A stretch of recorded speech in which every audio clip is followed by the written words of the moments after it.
वज़ीर इत्तला सिंध शर्जील इनाम मेमन ने कहा है कि एक सूबे का वज़ीर आला मुसल्लह जत्था लेकर इस्लामाबाद पर हमला करने की अफसोसनाक कोशिश कर रहा है। इस्लामाबाद में प्रेस कॉन्फ्रेंस में बताया कि वज़ीर आला खैबर पख्तूनख्वा गरीब आवाम के वसाइल लेकर आ रहे हैं, उसका मकसद मुल्क को ललकारना है।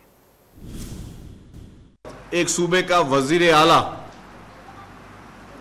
एक जत्था लेकर, मुसल्लह जत्था लेकर हथियारों के साथ कैपिटल पर अटैक करने की कोशिश कर रहा है। उसमें उसके साथ हथियार भी हैं, गैर मुल्की अफगानी भी उसके साथ हैं, डंडे भी हैं, आंसू गैस भी हैं, और ये पूरा प्री प्लान एक प्लान चल रहा है। इस्लामाबाद शहर में भी पहले से ही इनके लोग पहले पहुंचा दिए गए थे, जो अभी मुख्तलिफ जगहों पर जत्थों से निकल रहे हैं। उनके पास भी आंसू गैस के टीयर गैसेस मौजूद हैं, जो खैबर पख्तूनख्वा हुकूमत की है। फिर इस्लामाबाद में ही जब ये आ रहे हैं तो पूरे खैबर पख्तूनख्वा के गरीब लोगों के वसाइल के साथ आ रहे हैं। इसका मकसद क्या है?